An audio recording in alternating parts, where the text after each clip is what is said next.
Quinto, el periodo del judaísmo. Los exiliados volvieron a Jerusalén en el año 538, ebrios de exultante entusiasmo onírico. La boca se abrió a la sonrisa, la lengua se soltó en cantos de alegría. Salmo 126 del 1 al 3.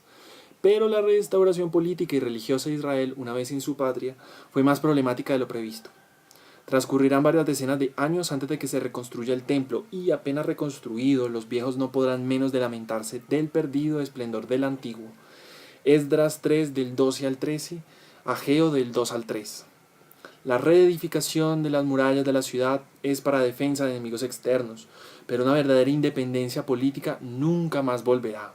Para su propia historia y su vocación, Israel deberá buscar y hallar otras bases, diversas de las estructuras políticas. Se convierte en una comunidad eminentemente religiosa. Así nació el judaísmo. Hay una nota llamada 5, dice: se entiende por judaísmo la religión y la cultura del pueblo hebreo tal como llegaron a definirse desde la época post-exílica hasta el surgimiento del cristianismo, y que tuvieron sus pilares en la ley, en las instituciones, la primera de ellas el templo, y en la espera escatológico-apocalíptica. Continúo. La comunidad de los repatriados recibe su organización estable del gobernador Nehemías y Esdras, sacerdote y escriba a lo largo del siglo V a.C.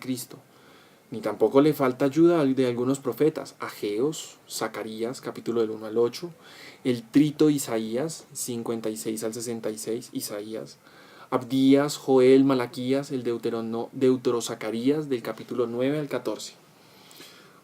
Este es el periodo en el que la mayor parte de los libros del Antiguo Testamento recibe la definitiva redacción. En torno al libro sagrado se busca la reconstrucción de la comunidad religiosa.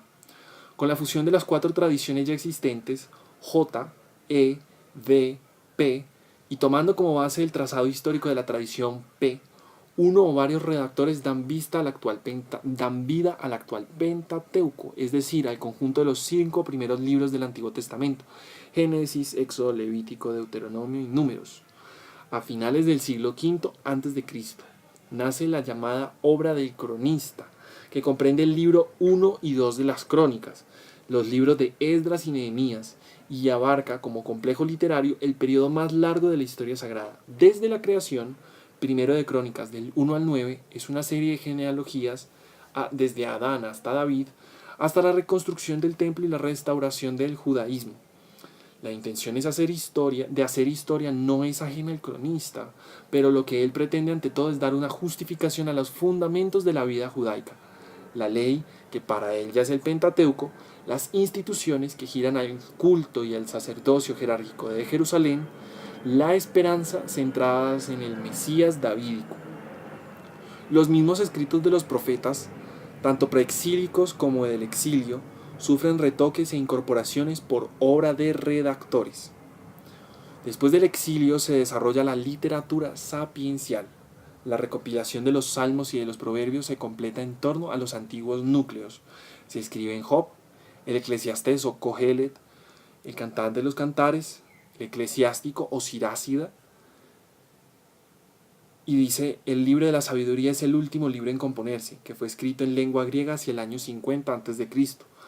Aparece también el género literario llamado Midrash, que consiste en una libre utilización de las tradiciones y de los datos de la historia antigua, con el fin de edificar e instruir para la vida y expresar temas o tendencias. Tal es el caso del libro de Tobías, Esther, Judith, Jonás e incluso tal vez el de Ruth. Buenos días, buenas tardes y buenas noches.